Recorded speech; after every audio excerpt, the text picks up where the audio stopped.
Depuis quelques jours, on entend pas mal parler de rumeurs sur la dangerosité de FaceApp, qui est une application virale qui permet de te faire vieillir en photo. Et en gros, les gens disent qu'ils pourraient utiliser nos photos à des fins un peu obscures. Donc on n'est pas jeudi, mais là je crois qu'il y a besoin d'explications.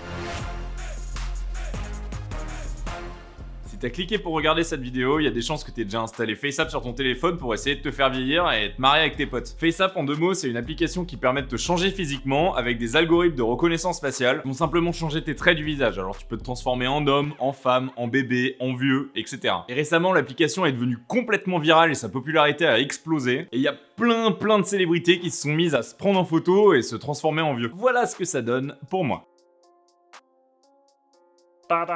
Pour avoir un rendu réaliste, ça utilise des algorithmes de reconnaissance faciale qui sont un peu poussés. Et donc la majorité des téléphones n'ont pas forcément la puissance de calcul nécessaire pour pouvoir le faire. Donc résultat, ils sont obligés d'envoyer la photo que tu viens de prendre sur un serveur, que le serveur fasse le boulot de modifier ton visage et te renvoie la photo sur ton téléphone. Bref, tu l'as installé, ça t'a fait marrer, tu l'as partagé à des potes qui l'ont installé aussi, et c'est comme ça que 100 millions de personnes l'ont installé dans les dernières semaines. Et ça va continuer d'exploser encore quelques temps. Jusque là, tout va bien. C'est juste une app marrante que t'as installée sur ton téléphone comme plein d'autres applications et que tu risques de virer d'ici 2-3 semaines. Et avant que ça devienne viral, personne se posait vraiment de questions sur ce que l'application pouvait faire de tes photos une fois qu'elles étaient prises. Et bon, il y avait que quelques pélos qui l'utilisaient, donc on s'en foutait. Mais maintenant que c'est l'application gratuite la plus téléchargée de Google Play, et que les pélos, ils sont plus de 100 millions, c'est plus franchement le même game. Et donc quelqu'un a fini par fourrer son nez dans les conditions d'utilisation de l'application, et a trouvé ça. Bon, c'est écrit en anglais, mais moi je vais vous le lire en français. Vous accordez à FaceApp une licence perpétuelle, irrévocable, non exclusive, sans royalties, mondiale et transférable à utiliser, reproduire, modifier, adapter, publier, traduire,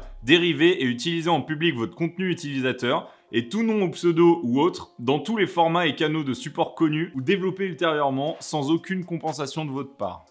Ah ouais, quand même. Bon, je sais qu'il y a beaucoup de mots, mais si je dois le résumer en une phrase, ça veut dire que vu que les photos que tu prends doivent aller sur leur serveur pour être traitées, ça devient leur propriété et ils en font ce qu'ils en veulent. Ils peuvent la coller sur des affiches, dans des pubs à la télé, ils peuvent la vendre à des gens qui vendent des couches pour adultes. Et même, ils pourraient, si on imagine bien, la mettre dans un porno. Bon, je pense que s'ils font ça, il y a peut-être d'autres moyens de les attaquer quand même. Bon, c'est là que tu vas dire à peu près comme tout le monde, ouais mais moi ma photo, qu'est-ce qu'ils vont en faire ? S'en fout. Non, clairement, au cas par cas, c'est pas très grave. Non, ce qui est un poil plus gênant, surtout aux yeux des Américains, c'est que cette application, elle est potentiellement en train de se construire une base de données de photos de visage de centaines de millions de personnes. Et ça peut vraiment entraîner des robots de reconnaissance faciale. Parce que l'application, elle est entièrement basée là-dessus. Elle reconnaît où sont tes yeux, ton nez, ta bouche, et elle va les remplacer par des trucs similaires d'autres photos de vieilles personnes. Et là où la polémique va commencer à vraiment grossir aux États-Unis, c'est que les développeurs de cette application, ils sont russes. Donc les Américains, dès que ça parle de Russie, ils sont hyper frileux. Donc si jamais ils se disent qu'une application russe peut commencer à fournir de l'application sur des visages de centaines de millions d'Américains, faut pas déconner, le reste du monde ils s'en foutent hein. Et qu'en plus ces visages ils peuvent les lier à un nom d'utilisateur ou carrément un vrai nom, s'ils les filent au Kremlin, ça devient un peu craignos. Donc il y a carrément un sénateur américain qui a demandé au FBI de lancer une enquête sur l'application pour savoir si elle envoie des données. Parce que la sécurité des Américains pourrait être en jeu. Mais bon, si t'y réfléchis un peu, Facebook, ils font exactement la même chose depuis des années et ça a dérangé pas grand monde au final. Et en plus, le big boss, le fondateur de FaceApp, il a dit que les photos étaient supprimées des serveurs au bout de 48 heures. Bon, ça, clairement, on peut pas le vérifier. Hein. Mais Facebook, Google ou Snapchat, clairement,